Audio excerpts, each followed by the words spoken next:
In the vast Siberian wilderness, there is a place so cold and remote, even wolves won't go. Locals call it Zamerzhyi Krovnik, the frozen blood place. It's not on any map, no roads lead there. Only train tracks, long abandoned, swallowed by snowdrifts and rust. But in 1991, just after the Soviet Union collapsed, a group of 4 scavengers went looking for forgotten military bunkers to loot whispers, spoke of weapons, old tech, maybe even gold. They didn't believe in curses, they believed in cash. Their leader, Lev, was a former soldier broad, silent, and always watching the tree line. Misha, the youngest, brought vodka and a Geiger counter, just in case. Anya, smart and cynical, was there for her dying father, needing money for medicine. And Dima just liked danger. He laughed too loud and walked too far ahead. They followed an old Soviet map deep into the frozen taiga until they found it. A hatch hidden beneath a crumbled monument bearing a single symbol in iron stake piercing a bat's skull. Military, Dima said, kicking the hatch. Or propaganda. Either way, let's open it. The hatch moaned open. Beneath was a spiral staircase, chiseled from black stone, slick with frost. No power, no heat. But the walls were lined with carvings, images of men with elongated faces, their mouths split with fangs. Not military, Anya muttered. Religious, maybe? No, Lev whispered. Containment. The deeper they went, the colder it became. Their breath fogged into mist. Misha's Geiger counter clicked softly, not radiation, but something else. At the bottom was a chamber, and in the center, a stone sarcophagus. The lid was sealed with dozens of iron chains and rings inscribed with old Cyrillic. Do not feed the Tsarevich. Dima snorted and yanked at the chains. It's probably treasure in there, or bones. Either way. Don't, Lev barked, but too late. Dima broke the final seal. At first, nothing happened. Then the lid slid in its own with a deep, grinding groan. The smell that followed was old and ranga, mix of mildew, blood, and something sweet like rotten fruit. Inside lay a man, or what used to be one. He was dressed in imperial robes, dark velvet and fur, now moth-eaten. His skin was pale blue and glassy like frozen milk. His eyes were closed. A crown of thorns rested on his head now. They were nails, driven through his skull. Jesus, Misha whispered. What is he?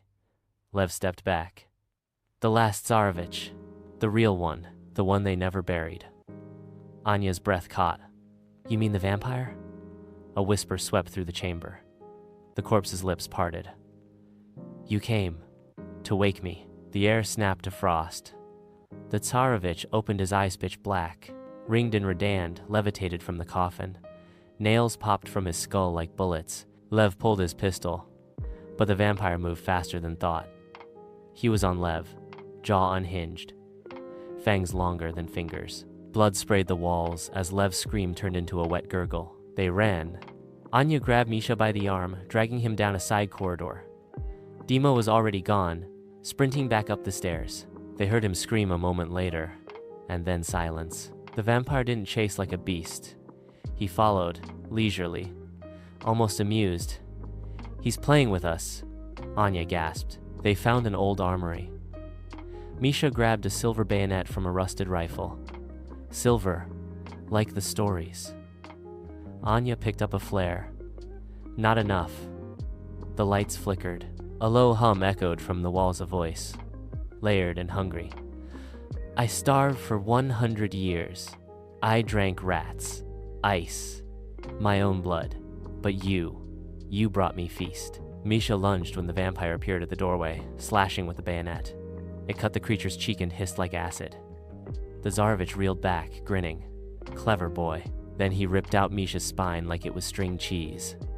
Anya screamed and ran. She found herself in the throne room, an ancient chamber lit by flickering fire. There were murals of the Tsar's family, only now their faces were twisted in agony, impaled, burned, drained. She turned to see the vampire floating above the floor, his feet never touching it. His jaw opened wider than any human's, revealing rows of black, needle-like fangs. You don't belong here, she said, backing up. You should have stayed buried. I was buried by liars, the Tsarevich whispered. My family gave Russia light. They gave me eternal night. Anya hurled the flare right into his chest. It erupted in white heat. He screamed, the sound like boiling blood in a scream chamber. Flesh melted, bones cracked. She didn't wait. She found the stairwell, ran, kept running. Outside, she collapsed in the snow, breath fogging in the night air. The stars above twinkled like frozen teeth. Somewhere behind her, the bunker collapsed inward with a massive roar. Anya walked for 3 days through the snow, frostbitten and half mad, until a reindeer herder found her. She never told the full story. Not to the doctors, not to the police. But she did say one thing. He's not dead, just buried again. He'll wait. He always waits. And somewhere, beneath a new layer of snow and time, the Tsarevich sleeps again, waiting for someone else to come looking.